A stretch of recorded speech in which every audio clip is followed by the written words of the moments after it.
Hola, ¿cómo están? Hoy vamos a empezar con el módulo de bioseguridad. Vamos a tener el siguiente temario durante las clases. La primera, que es la de hoy, vamos a hablar sobre bioseguridad. Vamos a entender qué es lo que significa este concepto para poder ponerlo en práctica cuando tengamos algún trabajo. Vamos a ver los signos vitales, que son, ya se los adelanto, la frecuencia cardíaca, la frecuencia respiratoria, la presión arterial y la temperatura. ¿Sí? Esos 4 signos vitales los vamos a ir viendo en las distintas clases y luego al final de todos estos temas vamos a hacer un repaso para que tengan los principales conceptos claves a la hora de rendir el examen final. ¿Cuáles van a ser los objetivos de esta clase? Sí, principalmente va a ser entender el concepto de bioseguridad, saber qué es lo que significa para poder aplicarlo, conocer cuáles son los principios fundamentales. ¿Sí? La bioseguridad se va a basar en 3 principios. Aplicar estas normas de bioseguridad en la práctica es muy importante para prevenir principalmente la transmisión de microorganismos de un lado a otro, cuidarnos nosotros y cuidar a la otra persona, ¿sí? Realizar una gestión adecuada de residuos. Todos los residuos que hayan se van a clasificar en distintos tipos de bolsas, o los elementos cortopunzantes van a ir en unos descartadores en especial, así que vamos a aprender cómo hacer esa gestión. Y fundamentalmente también prevenir lesiones de tipo accidentales con la manipulación de los elementos que hagamos dentro del área de la salud. Bueno, para arrancar entonces vamos a ver el concepto de bioseguridad. ¿Y qué es la bioseguridad? Va a ser todo el conjunto de principios, las técnicas, las prácticas y todos los protocolos con el fin de evitar la liberación accidental o la exposición no intencional a agentes patógenos o subtoxinas. ¿Esto qué quiere decir? Van a ser todos los protocolos o medidas que nosotros podamos tomar para evitar no exponernos a los agentes patógenos y a los microorganismos, ya sean bacterias, virus, hongos o parásitos, o a las toxinas que estos liberen. En sí, entonces va a ser la bioseguridad una medida de prevención. Es evitar que estos se dispersen, estos agentes patógenos. Y lo que hacen es disminuir el riesgo del personal de salud de contraer infecciones o de sufrir accidentes laborales durante el desempeño de sus actividades. ¿Por qué? Si nosotros aplicamos medidas de bioseguridad, como dijimos, protocolos o técnicas para evitar que nos expongamos a agentes patógenos, lo que vamos a hacer es cuidarnos, tanto a nosotros como al paciente, ¿sí? Recuerden que hay microorganismos dando vueltas por todos lados, en las superficies, mismo en el cuerpo, la flora normal o los microorganismos que pueden depositarse en la piel, en la ropa. Entonces, al no hacer una buena adecuada bioseguridad, que ya vamos a ir entendiendo de qué se trata, pero por ejemplo les anticipo medidas higiénicas, de lavado de manos, de uso de guantes, lo que vamos a hacer es transmitir microorganismos nosotros al paciente y del paciente a nosotros. O incluso, por ejemplo, si vemos a 2 pacientes en una misma sala y no nos lavamos las manos en el medio, transmitimos microorganismos de un paciente al otro. Entonces, el fin es prevenir la exposición a agentes patógenos. Y como consecuencia vamos a disminuir el riesgo del personal de salud y de los pacientes de contraer infecciones. Como les había mencionado, la bioseguridad se basa en 3 principios fundamentales y estos son el principio de universalidad, el principio de uso de barreras protectoras y el principio de gestión adecuada de residuos. Vamos a ver qué quiere decir cada uno de estos principios para poder entenderlos mejor. El principio de universalidad me dice que todo su paciente o sus fluidos se encuentran infectados hasta que se demuestre lo contrario. ¿Qué quiere decir esta frase? Como yo no conozco al paciente, no sé qué tiene, no sé si tiene alguna infección en alguno de sus fluidos, ¿sí? Ya sea sangre, en orina, yo tengo que considerar que él está infectado hasta que algún estudio me demuestre que no. ¿Para qué? Para poder yo cuidarme y prevenir que me transmita esa infección. Entonces esto lo que quiere decir es que debemos asumir que toda persona está infectada y que sus fluidos también están infectados, y al igual que todos los objetos que hayan estado en contacto con esa persona, que puedan ser potencialmente infectantes. Porque nosotros a simple vista no nos podemos dar cuenta si alguien tiene alguna enfermedad o no, si tiene alguna infección o no. Entonces, como vamos a presuponer que todo paciente va a estar infectado, vamos a pasar al segundo principio, que es el que me va a decir que yo tengo que usar barreras protectoras. Estas barreras protectoras lo que van a hacer es que si el paciente está infectado o no, pero todavía no lo sé, va a evitar que me transmita algún microorganismo a mí porque yo me voy a estar protegiendo con estas barreras. Entonces, el segundo principio, el principio de uso de barreras protectoras, va a ser a través de distintos dispositivos que van a actuar como barreras físicas para poder o evitar o disminuir el riesgo de que haya contacto con algún fluido o con materiales que puedan ser infectantes. ¿Y qué barreras protectoras vamos a tener nosotros? Nosotros como humanos vamos a tener la gran barrera protectora que es la piel. Pero la piel puede estar dañada y de esa forma dar lugar a una puerta de entrada para que ingresen microorganismos. Entonces lo que tenemos que hacer es agregarle a nuestra piel alguna barrera física más. De esta forma en las manos vamos a poder ponernos guantes, a nivel de la cara, los barbijos, recuerden que el barbijo tiene que cubrir tanto la nariz como la boca, gafas, ¿sí? Para proteger los ojos, las batas o los camisolines para proteger nuestro uniforme, ¿sí? Si nosotros contaminamos nuestro uniforme y después andamos con ese uniforme por otros lados, vamos a llevar los microorganismos. Entonces, para algunos procedimientos en específico vamos a necesitar batas, no para todos. Y por último, para evitar la contaminación del cabello, son los gorros o las cofias. Bien, dijimos que había 3 principios y el tercero era la gestión adecuada de residuos. ¿Para qué nosotros tenemos que separar los residuos? El objetivo va a ser reducir los riesgos de la actividad hospitalaria que puedan afectar la salud de la población, de la comunidad y del medio ambiente. Nosotros recuerden que en el ámbito hospitalario vamos a estar desechando residuos de todo tipo. Residuos que no estuvieron en contacto con pacientes, residuos que estuvieron en contacto con pacientes, pero solamente con su piel, por ejemplo, residuos que tienen fluidos de pacientes, orina, materia fecal, residuos que tienen sangre, y también vamos a estar descartando residuos cortopunzantes. Entonces, todo esto para evitar la contaminación de la persona que recoge los residuos o para evitar que se lastime o que se pinche y también para evitar contaminar el medio ambiente, ¿sí? Porque si hay fluidos con enfermedades o con infecciones que luego caen al medio ambiente, al agua o al suelo, pueden terminar en que haya una contaminación y que se generen nuevas enfermedades. Por lo cual es muy importante la gestión adecuada de residuos y esto se va a dividir en bolsas. Hay un montón de tipos de bolsas. Lo que nosotros vamos a ver generalmente son negras y rojas y luego los descartadores. Bien, ¿qué es lo que vamos a tirar en las bolsas negras? ¿Sí? Las bolsas negras de consorcio, las clásicas que ustedes conocen, van a ir los residuos domiciliarios. Los residuos domiciliarios van a ser los comunes, que son no infecciosos, no son riesgosos, porque son aquellos residuos que no estuvieron en contacto con ningún paciente ni con sus secreciones. Entonces, ¿cuáles van a ser? Todos aquellos residuos que vengan de la administración, por ejemplo, papeles, ¿sí? Cajas, todo lo que venga de algún sitio sin restricción o depósito, que no represente ningún tipo de peligro para la salud, ni propia, ni para el ambiente, ni para el que recoja ese residuo. Estas bolsas negras se van a depositar en contenedores en la vía pública y van a ser recogidos por el servicio de recolección de basura normal que tenemos en todos lados.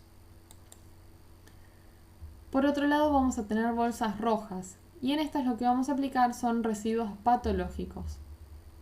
Para eso entendamos qué es un residuo patológico. Va a ser todo tipo de residuo que estuvo en contacto con el paciente o que estuvo en contacto con alguna secreción del paciente, ¿sí? Y a veces no estuvo en contacto con el paciente, por ejemplo los residuos de vacunas, pero como estos tienen microorganismos también hay que descartarlos en estas bolsas.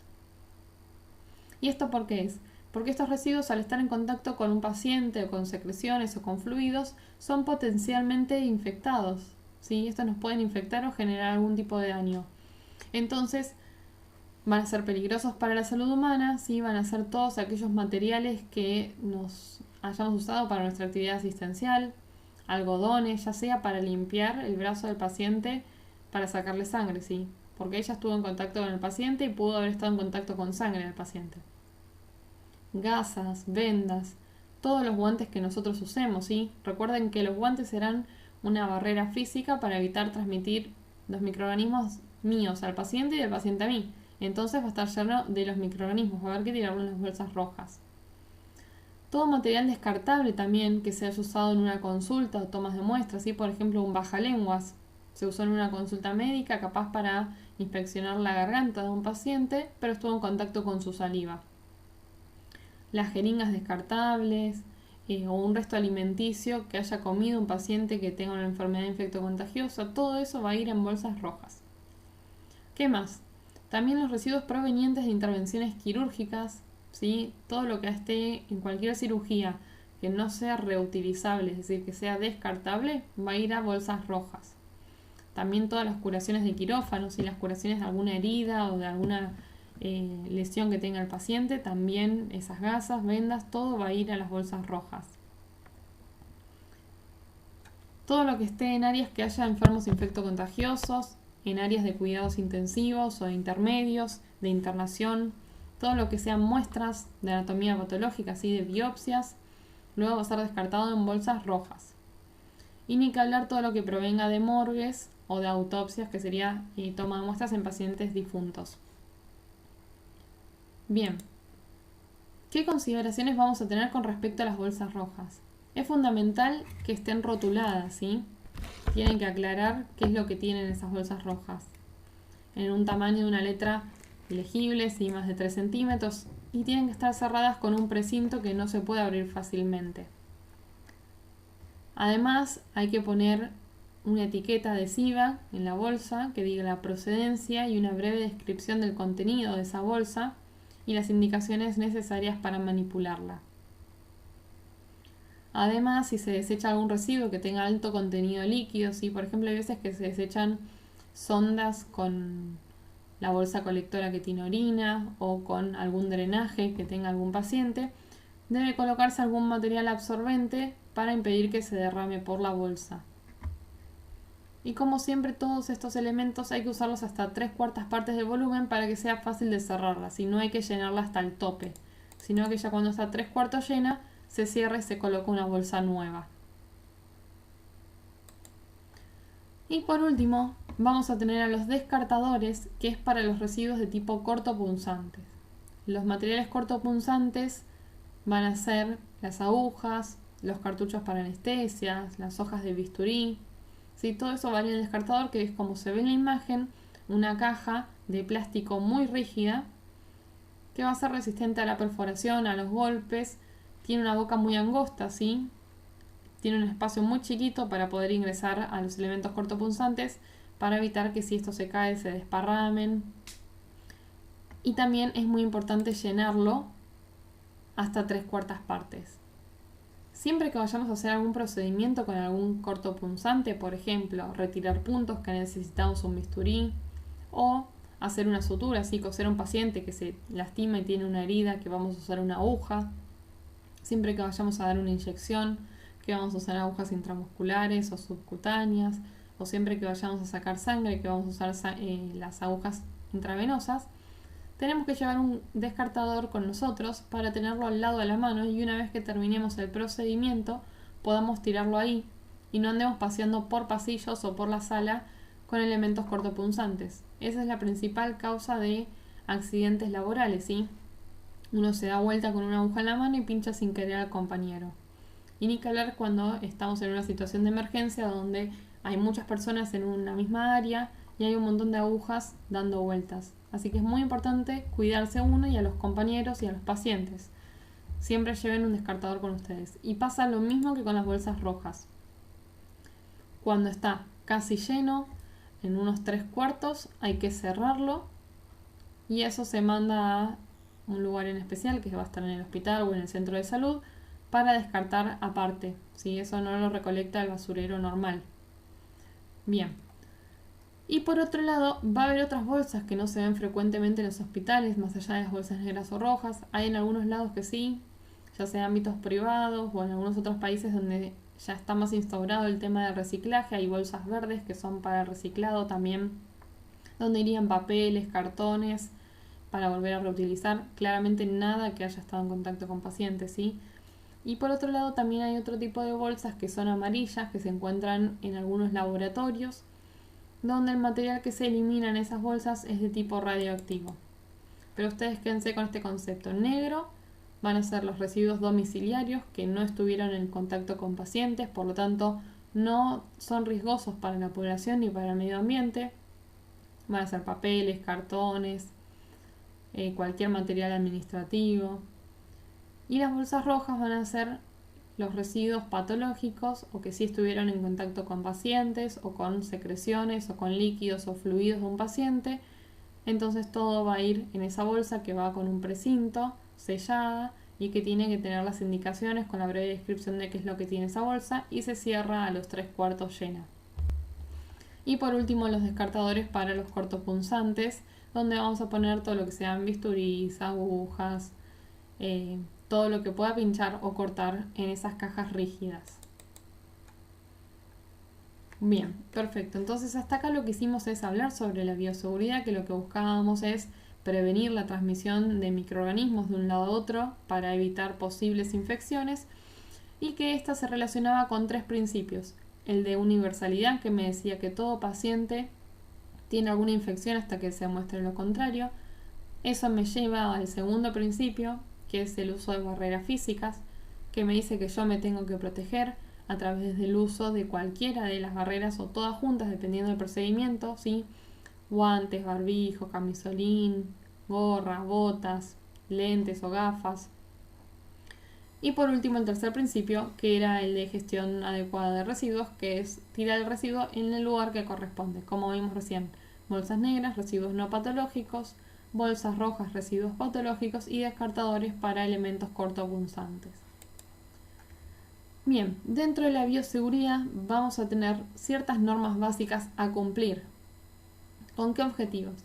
Prevenir pinchazos, cortes y abrasiones, protección de heridas ya existentes, como protecciones de la conjuntiva, ¿sí? Que es la porción de los ojos, protección de otras mucosas, por eso también nos tapamos la boca y la nariz. Aplicar medidas sencillas de protección que tienen como fin impedir la contaminación de la persona y de su ropa. En ciertas prácticas vamos a tener que tener higiene, que es algo fundamental, ¿sí? Como lo es el lavado de manos. También lo que hacemos con las medidas básicas de bioseguridad es prevenir la contaminación de superficies, hay que estar constantemente limpiándolas, y la gestión de desechos adecuada, como acabamos de ver. Bien, ahora vamos a hablar de 3 conceptos que nos permiten llevar a cabo las normas básicas de bioseguridad. El primero de ellos es la esterilización. En la esterilización van a ser procedimientos que se realizan en cualquier ámbito de salud con el objetivo de matar o de frenar el crecimiento de los microorganismos que se encuentren contaminando una superficie, porque estos pueden ser potenciales focos de infecciones. Lo que nos va a hacer la esterilización es matar toda forma de vida, ¿sí? Tanto bacterias, virus, parásitos y hongos, incluyendo las esporas, que va a ser la forma de resistencia bacteriana. ¿Qué es esto? Hay veces que las bacterias, algunos tipos de bacterias, pueden formar una espora así, que se encapsulan, y eso les permite resistir en el medio ambiente, resistir en el agua, resistir vivos en las superficies. Es una forma en la que la bacteria no se reproduce, no está generando más bacterias, pero al estar encapsulada permanece viva, hasta que algo la active y en esa forma se empieza a reproducir. Por ejemplo, algunas bacterias que tienen la capacidad de formar una espora y que permanece viva en un alimento, y que cuando nosotros comemos ese alimento se activa y empieza a dividirse y generarnos daño. Entonces la esterilización va a matar, además de a todos los tipos de microorganismos o agentes patógenos, que son estos 4, bacterias, virus, parásitos y hongos, además va a matar las esporas, que las esporas son una forma de resistencia bacteriana. Y la esterilización se va a realizar sobre superficies inanimadas, sin materiales no vivos. Por ejemplo, y de instrumental quirúrgico o en los quirófanos, ¿sí? Todo lo que sea de metal que se va a usar en distintos pacientes se manda a esterilizar para poder volver a usarlo en otro paciente. ¿Sí? Hay las cosas que no son descartables, necesitamos llevarlas a esterilizar, como sean todas las pinzas, ¿sí? Las tijeras, todo lo que se vaya a usar principalmente en quirófano. Y para esterilizarlo generalmente hay un área dentro del hospital, en el centro de salud o algunas empresas que se encargan específicamente de la esterilización de este tipo de material, que recoge el material utilizado y se lo lleva para esterilizar. ¿Dónde se esteriliza? Se llaman autoclaves. ¿Sí? Hay máquinas de distinto tamaño, ¿sí? Acá vemos una muy grande, del tamaño de una persona, y otra más chica, donde estas autoclaves tienen una cierta presión muy fuerte y lo que hace es generar la muerte o la eliminación de todos estos microorganismos. Acá entonces podemos introducir cualquier material quirúrgico, ¿sí? Como ven son todos materiales de metal que como usamos en muchos pacientes, antes de usarlo en otro paciente distinto lo tenemos que mandar a esterilizar. Por eso se da el ejemplo siempre de los materiales de quirófano. Bien, otro de los conceptos es la desinfección. La desinfección van a ser procedimientos que se realicen en cualquier ámbito de salud con el fin de matar también o de frenar el crecimiento de los microorganismos que se encuentren contaminando las distintas superficies y que también van a ser potenciales focos de infección. Es decir, hasta acá se parece mucho a la definición de esterilización, ¿sí? Porque buscamos frenar que haya microorganismos que estén en superficies o que puedan ser focos de infección. Pero ¿cuál es la diferencia con la esterilización? Que la desinfección va a matar o eliminar toda forma de vida, ¿sí? Siempre con esto estamos hablando de bacterias, virus, parásitos y hongos, pero a las esporas no. Es decir, a la forma resistente de las bacterias no les va a hacer daño y no las va a poder eliminar. También tiene en común con la esterilización que se realiza sobre superficies inanimadas, ¿sí? En casos que no sea necesario una esterilización y vamos a hacer este tipo de desinfección. Lo que solemos usar para hacer la desinfección es el hipoclorito de sodio, que es la lavandina, y lo vamos a usar ¿para qué? Para mesadas, para pisos, para los baños, ¿sí? Para toda la desinfección de las superficies que podamos hacer sin que se pueda esterilizar ese objeto. Y el tercer concepto va a ser el de asepsia. ¿Qué es la asepsia? La disminución de la cantidad de flora normal. ¿Sí? La flora normal, recuerden que son los conjuntos de microorganismos, principalmente van a ser bacterias y hongos, que viven normalmente en el cuerpo. Si nosotros tenemos flora normal en la piel, tenemos bacterias y hongos que viven normalmente en la piel. Entonces, al nosotros hacer asepsia, bajamos la cantidad de estos microorganismos que viven en nuestra piel. Y la asepsia se va a realizar sobre la piel, sobre las mucosas o sobre tejido vivo. Va a ser totalmente diferente a la esterilización y a la desinfección que eran sobre superficies inanimadas. Bien, entonces, esterilización lo usábamos para superficies inanimadas, mataban toda forma de vida de microorganismos, incluyendo esporas bacterianas. La desinfección la vamos a realizar sobre superficies inanimadas también, mata toda forma de vida de microorganismos menos las esporas, y la asepsia la vamos a realizar sobre organismos vivos y sobre la piel, mucosas, con el fin de disminuir la flora normal, los microorganismos que viven normalmente, que van a ser principalmente bacterias y hongos. Bien, ¿y qué antisépticos y desinfectantes tenemos nosotros a nuestra disposición? Van a ser una herramienta esencial para controlar la diseminación justamente de estos agentes infecciosos que venimos mencionando. Los antisépticos son los que se van a usar sobre la piel para eliminar o disminuir la flora que vive, y residente, como acabamos de explicar. Y los desinfectantes van a ser los productos que se usan para destruir los microorganismos que habitan sobre superficies inanimadas, ¿sí? Como dijimos, con excepción de las bacterias que generen esporas, pero se va a poder usar en todas las superficies. Bien, ¿qué antisépticos tenemos? Iodopovidona ha sido más conocido como Pervinox. Es un antiséptico que no genera toxicidad, por lo general no genera irritación. Vamos a tener una solución jabonosa, así que es como un jabón líquido. Sirve para el lavado de manos antiséptico o para el baño prequirúrgico. Un paciente antes que se va a operar hay que disminuir la flora normal, todos esos microorganismos que viven en la piel del paciente, porque al realizar una incisión no queremos que ingresen microorganismos por ahí. Entonces antes se baña con esta solución jabonosa antiséptica. También estos recipientes lo que tienen de característica es que están en recipientes opacos, por lo general son de color marrón oscuro, para no estar expuestos a la luz y que no se dañen. Otro de los antisépticos que tenemos, que es muy conocido por todos, es el alcohol.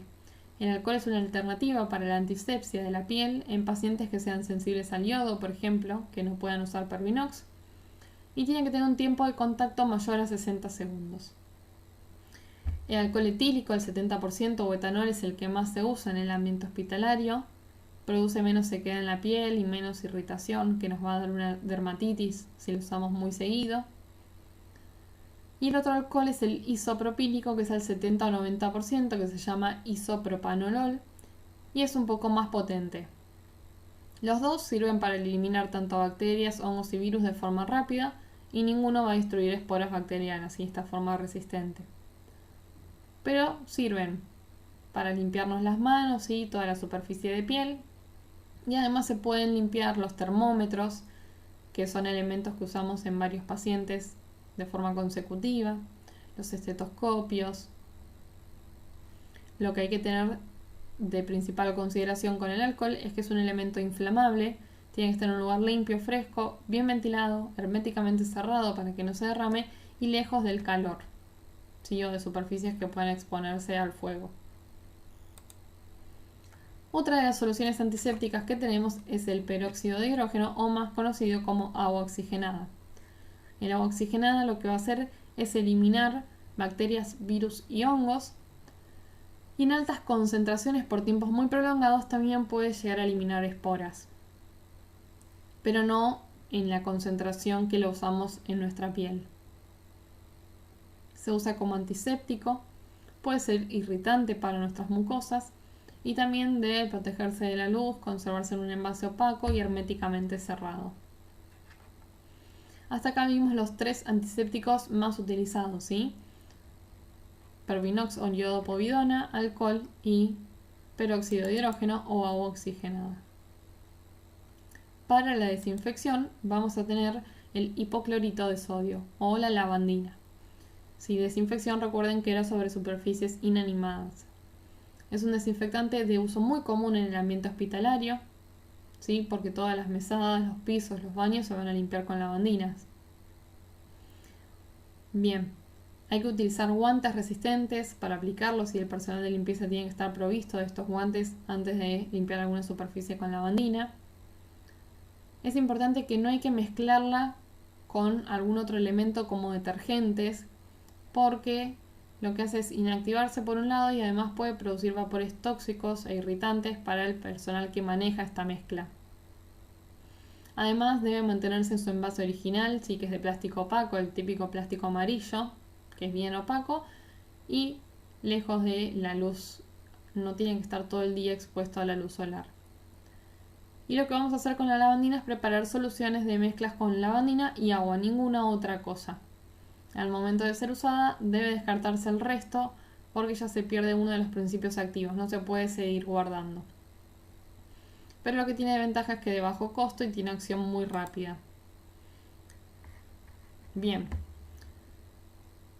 Otra de las consideraciones que hay que tener, si nosotros tenemos alguna superficie que esté manchada con sangre o con algún fluido corporal, primero hay que limpiarla con otro o con alguna solución, ¿sí?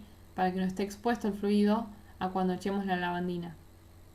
Entonces, si vemos una mesada con sangre, pasamos, por ejemplo, un algodón con alcohol, limpiamos esa sangre y luego limpiamos con la lavandina.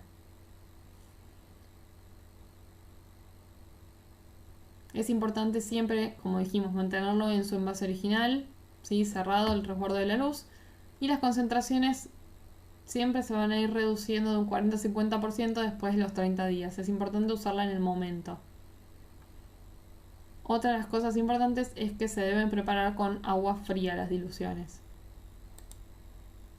Bien, entonces hasta acá ya tenemos una idea de lo que es la bioseguridad, de los principios, de la gestión adecuada y de las normas básicas de limpieza para entender lo que es esterilización, desinfección y antisepsia, y la diferencia entre cada una y cuáles van a ser los elementos que vamos a usar. Dijimos en la esterilización los sistemas de autoclave, en la desinfección la lavandina Y en la asepsia vamos a usar o alcohol o Pervinox o agua oxigenada, dependiendo de la disponibilidad de cada uno. Ahora vamos a hablar un poco sobre normas de bioseguridad para el personal de salud. ¿Sí? Que estas van a ser normas de bioseguridad para protegerse netamente a ustedes. Norma número 1. Va a ser colocarse guantes cuando manejen material infeccioso o cuando existe la posibilidad de exponerse a sangre u otros fluidos. Bien, esto quiere decir que siempre que ustedes o tengan un material que sepan que esté infectado o que pueda estarlo, ¿sí? Cualquier secreción de un paciente, o cuando haya posibilidad de que se expongan a sangre o algún otro fluido, se ponen guantes. ¿Van a sacar sangre? Se ponen guantes. Un paciente, por ejemplo, requiere un cambio de la bolsa colectora de la sonda. Esto quiere decir que un paciente tiene una sonda vesical puesta, un catéter que ingresa por la uretra hasta la vejiga para recolectar su orina. Y eso va a una bolsa colectora. La bolsa colectora tiene un espacio para 2 litros. Si esta se llena, hay que cambiarlo. No hay que retirar la sonda, solamente cambiar la bolsa. Puede pasar que cuando cambien la bolsa se vuelquen de orina, entonces antes de mancharse la piel con orina del paciente, se ponen guantes y hacen el cambio de bolsa colectora, ¿sí? Hay casos, por ejemplo, donde no está por protocolo indicado ponerse guantes. Esto es, por ejemplo, ante la aplicación de vacunas. ¿Por qué? Porque vamos a estar en contacto solamente con piel del paciente, que lo vamos a limpiar con un antiséptico que va a ser el alcohol, y la vacuna va a ir de forma subcutánea o intramuscular. Y por lo general no sangra, entonces no hay indicación estricta de usar guantes a la hora de vacunarse. Pero en el resto de los procedimientos sí. Otra de las normas que tienen que saber es que esos guantes que ustedes usaron, para lo que sea que hayan hecho, lo tienen que desechar. Y como van a estar contaminados, recuerden que lo tienen que desechar en la bolsa roja. Y siempre que se saquen unos guantes, más allá del talco que pueda quedar de los guantes en sus manos, tienen que lavarse las manos. Antes de ver a un paciente, ahí van a ver los 5 momentos de lavado de manos, pero siempre antes y siempre después de ver a un paciente. Cada vez que se saquen guantes, se lavan las manos con agua y con jabón o con la solución jabonosa de Pervinox, clorexidina, cualquier solución antiséptica que tengan disponible. Otra cosa, una vez que tengan guantes puestos, eviten tocarse la cara, los ojos, la nariz, cualquier otra mucosa, la piel descubierta, ¿sí? Porque si no lo que van a hacer es los guantes contaminados con microorganismos redistribuírselos ya sea o a la cara o el área de piel que ustedes se toquen. Por eso no está indicado, por ejemplo, hoy en día en la pandemia que estamos viviendo, el uso de guantes en la calle, porque todo lo que se toca con esos guantes va a contaminarse, tanto los guantes y lo que ustedes toquen luego, ¿sí? Con respecto al uso de agujas, siempre desecharlas en un recipiente imperforable, ¿sí? En los descartadores que ya vimos la imagen de cómo son. Una de las indicaciones es no volver a tapar una aguja usada. Por ejemplo, yo usé una aguja para sacar sangre a un paciente. La indicación dice no taparla porque se supone que yo llevé un descartador conmigo, le termino de sacar sangre al paciente y descarto ahí la aguja. Y no voy a andar paseando con esa aguja que puedo pinchar a un compañero. Ahora, en casos de que yo me haya olvidado ese descartador y tenga una aguja en mi poder, sí voy a poder taparla. Pero para taparla lo que voy a hacer es apoyar el capuchón, de esa forma dejarlo apoyado e introducir la aguja sobre el mismo y con una mano apretarlo. No se usan dos porque hay veces que con la fuerza para reencapucharlo, la aguja puede perforar la punta del capuchón y de esa forma me voy a terminar pinchando. Y eso es un problema, porque si el paciente tenía alguna enfermedad infectocontagiosa, tengo riesgo de contraerla. Ante cualquier pinchadura, lo que se le hace es realizar un examen de HIV al paciente y después uno va a tener controles. Si el paciente dio negativo, ya está, pero si el paciente da positivo, hay que hacerse controles por un año para constatar que yo no me haya infectado. Así que por favor, con las agujas muchísimo cuidado, tanto con ustedes como con sus compañeros. Lo ideal es no volver a taparlas, pero si yo tengo un descartador al lado, si yo no tengo un descartador al lado, la tengo que volver a tapar porque si no es más riesgoso de pinchar a alguien con una aguja destapada, ¿sí? Bien, nunca abandonar el lugar de trabajo con los guantes puestos. Si yo entré a una habitación a hacerle algún procedimiento a algún paciente, los guantes los descarto en esa misma habitación. Voy a cambiar a un paciente, me pongo guantes.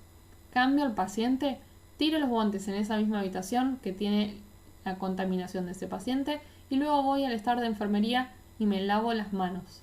¿Sí? Cualquier cosa, ya sea algodones, gasas, vendas, guantes, camisolines que hayan estado en contacto con un paciente, se tiran dentro de la habitación de ese paciente. ¿Sí? No vamos paseando por todos los pasillos o por la sala de enfermería o de médicos con guantes puestos. Otra que ya fui muy reiterativa, pero parezco pesada con todo esto que les estoy diciendo, es muy importante tenerlo en cuenta, ¿sí? Porque después se cometen un montón de errores. Es lavarse las manos con agua y con jabón luego de sacarse los guantes. El lavado de manos en un centro hospitalario de salud es constante. Hay que lavarse las manos muchas veces en el día. Por eso también está bueno, ahora vamos a ir viendo, no tener ningún tipo de billutería, pulseras, anillos, no tener esmalte, todo ese tipo de cosas que hacen que los microorganismos puedan asentarse. Y por otro lado es el uso del uniforme mientras está en el establecimiento de salud. Si uno puede ir al establecimiento de salud con un uniforme limpio y cambiarse ahí, y al retirarse volver a ponerse el uniforme limpio y dejar en una bolsa el sucio, o con otra ropa. Claramente cuando se llega a la casa hay que lavar ese uniforme. Lo ideal es lavarlo solo, no con otra ropa, porque ese uniforme va a estar en contacto con muchos microorganismos, porque seguramente estuvo en contacto con muchos pacientes, se pudo haber manchado, así que lo ideal es lavarlo solo. Bien. Normas para la obtención de muestras de sangre. A la hora de sacar sangre, ¿qué cuidados voy a tener que tener? Porque acá el principal riesgo va a ser contaminarnos con sangre durante la extracción o pincharnos o cortarnos con la aguja que nosotros estamos sacando sangre. Así que vamos a tener que evitar esas dos cosas. Mancharnos, entonces tenemos que hacer una buena técnica de extracción de sangre y una buena técnica de descarte de las agujas. Sería llevando un descartador con nosotros para evitar reencapucharla y para evitar andar paseando con una aguja destapada. Primero y principal, colocarse los guantes. ¿Sí? Hay que procurar no contaminarse las manos mientras se extrae sangre.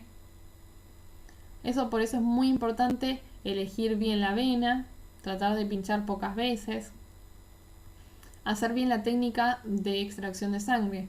Nosotros recuerden que hacemos un torniquete para sacar la sangre y al hacer un torniquete lo que hacemos es que haya mucha presión de esa vena. Entonces nosotros extraemos sangre y antes de sacar la aguja sacamos el torniquete, porque si sacamos la aguja la sangre va a salir con mucha fuerza y nos vamos a manchar tanto nosotros como el paciente, las sábanas, la cama y demás.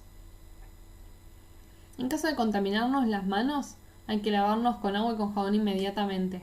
¿Sí? La piel no la vamos a dejar manchada. Cortamos el procedimiento, descartamos la aguja y nos vamos a lavar las manos.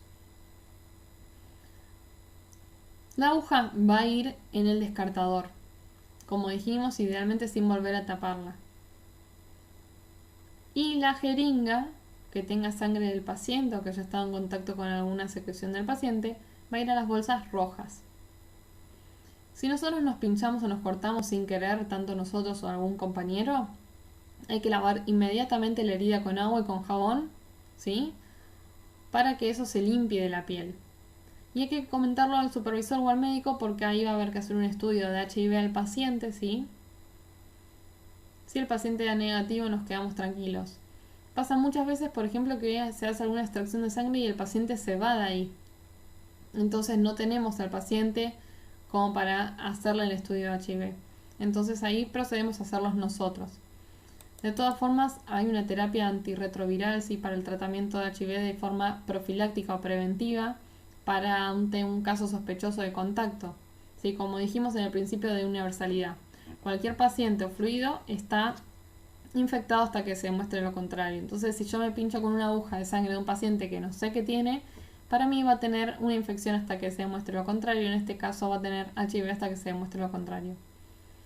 En caso de que el paciente se pierda y nunca más haya registros de él, va a haber que hacerse controles por un año para demostrar que no hay carga viral o que sea indetectable en nosotros y quedarnos tranquilos. Así que es muy engorroso, mejor evitarlo y prevenirlo, tanto el susto, el problema y todo lo que venga después.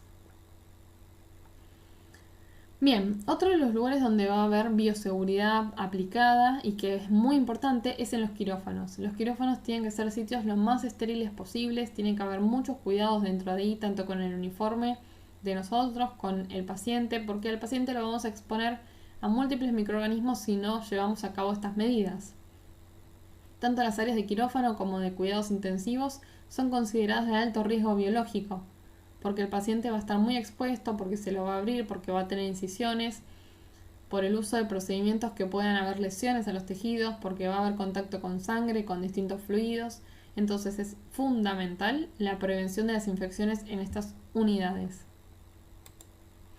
Siempre antes de cada cirugía, el cirujano y los instrumentadores quirúrgicos que van a participar de la cirugía, los ayudantes, todos los que estén en el quirófano, tienen que realizar un lavado quirúrgico de manos. El lavado quirúrgico es diferente al lavado convencional de manos, ¿sí? Ya que se realizan 3 lavados. En primera instancia, el personal va a estar con un uniforme de mangas cortas y un ambo de mangas cortas. Tiene que quitarse todos los objetos de manos como anillos, pulseras, relojes. Colocar las manos a un nivel más alto que los codos, ¿sí? De esta forma. Y empezar a mojarlos. Las canillas estas no van a tener, van a ser automáticas, ¿sí? Yo paso la mano y enseguida empieza a caer el agua. No van a tener ningún tipo de manija, porque si no, esto lo que va a pasar es que se va a contaminar. Cuando yo la abro, la contamino con mi mano sucia. Me limpio y cuando la cierro, estaría tocando los microorganismos que dejé cuando la abrí. Entonces son canillas automáticas en piletones grandes donde yo puedo tener las manos más elevadas que los codos. Y de esta forma empezar a lavarme las manos de esta forma, ¿sí? Para que el agua caiga hacia abajo, ¿sí? Y no me queden en las manos los microorganismos. El primer lavado vamos a comenzar por la punta de los dedos. Vamos a enjabonarnos y con bastante espuma empezar a fregar bien los dedos y las manos. En algunos casos se pueden usar cepillos o esponjas y vamos a tener que ver bien cada una de las zonas entre los dedos, ¿sí? Entonces va a haber que lavarse bien tanto las palmas como los dorsos de la mano, entre cada uno de los dedos, el área frontal acá de cada dedo, ¿sí? Los dedos gordos y el pliegue entre el primer dedo y el segundo, y después de ahí vamos a lavarnos las muñecas, el antebrazo y que el agua caiga hasta los codos. Eso se va a realizar 3 veces, el primero con principal hincapié en las manos, el segundo desde la mitad del antebrazo a las manos y el tercero, por último, solo en las manos. Y siempre con las manos por encima de los codos para que el agua caiga y vaya drenando toda la suciedad. También es importante el atuendo quirúrgico que va a ser especial dentro de los quirófanos. Luego de hacer todo ese lavado, nos vamos a dirigir hacia el quirófano con las manos de esta forma para no tocar nada porque nos acabamos de limpiar.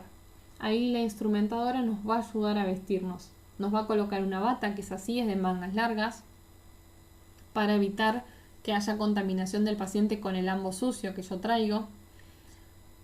La cofia yo ya la tengo que tener puesta antes del lavado de manos y para no contaminarme el pelo. Antes de lavarse las manos de forma quirúrgica hay que tener la cofia puesta, el barbijo puesto y las botas puestas. No se entra al quirófano sin cofia, ni barbijo, ni bota, para evitar que el piso esté sucio. De esa forma todo el área de quirófano va a tener el piso limpio porque cada uno va a tener botitas descartables arriba de su calzado. Va a tener una cofia, entonces no va a haber pelos tirados y va a haber que usar el barbijo. Todo eso puesto antes del lavado, me lavo las manos y luego la instrumentadora me va a ayudar a colocarme la bata y guantes. En caso de la cirugía se suelen usar 2 pares de guantes quirúrgicos y recuerden que los guantes quirúrgicos son guantes estériles que vienen cerrados en una bolsita en especial, que vienen por talle también. Por lo general las mujeres van de 6, 6,5, 7, 7,5, hombres de 7, 7,5, 8, 8,5, ¿sí? Los talles. La vestimenta va a ser usada solamente en el quirófano. Empieza la cirugía y me pongo esa bata y salgo de la cirugía y tiro esa bata que estuvo en contacto con ese paciente en esa cirugía. Una vez que yo entro al área de quirófano en general, al pasillo, yo ya voy a tener que tener puesta como dijimos, el gorro, el barbijo y las botitas. Y siempre que me vaya del área de quirófano voy a tener que tirar todo ahí, en quirófano. Bien, el cambio de ropa va a ser solamente en el vestuario, ¿sí? Esto también es para separar las áreas. Yo voy a ingresar al vestuario con mi ambo. Ahí mismo en el vestuario me agrego las botas, la cofia, el barbijo y salgo al área limpia. El área limpia va a ser donde todos estén transitando con las mismas características. La bata se va a agregar, al igual que los lentes, y el barbijo cuando yo esté ingresando al quirófano en particular. Todo se va a descartar en las bolsas rojas, ¿sí? Porque va a haber estado en contacto con pacientes. Las batas, como son de tela, se colocan en un sitio especial porque esas tienen que limpiarse, lavarse, ¿sí? Y reesterilizarse para el uso de nuevo en otra cirugía. Y también lo que se van a usar son campos estériles, que son unas sábanas que se van a colocar por encima del paciente, ¿sí? Que también son de tela, para tapar todo el paciente durante la cirugía y que quede expuesta solamente el área de piel que se va a operar. Por ejemplo, si yo voy a operar al paciente de apendicitis y el único área que voy a estar en contacto con el paciente va a ser en el abdomen inferior, ¿sí? Del lado derecho, el paciente va a tener unas sábanas que le tape todos los pies, otras que le tape el resto del abdomen, otra que le tape el tórax y la cara, ¿sí? Otras que le tapen los brazos, para dejar solamente expuesto el cuadradito de piel en el que yo voy a operar. Y ese cuadradito de piel va a haber que limpiarlo previo a la incisión con Pervinox, que dijimos que era un antiséptico que disminuía la flora normal para hacer que cuando yo corte no entren los microorganismos que tenga ese paciente en la piel. Bien, todos esos campos quirúrgicos se van a también desechar en una bolsa con las batas que no son descartables para llevar a lavar y esterilizar de forma apropiada para volver a usar en otro paciente. Y queda terminantemente prohibido fumar o comer dentro del área de quirófanos.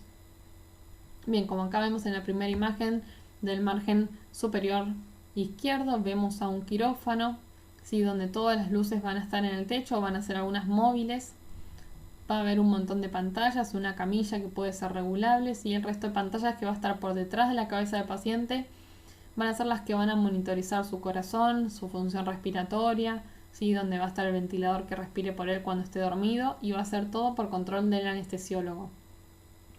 Luego los cirujanos y los ayudantes van a estar a los lados del paciente según la cirugía de cada lado, y la instrumentadora va a tener una mesa que tiene ruedas, que va a estar cubierta con una de estas sábanas estériles, donde va a apoyar todas las pinzas que le va a ir pasando al médico cirujano.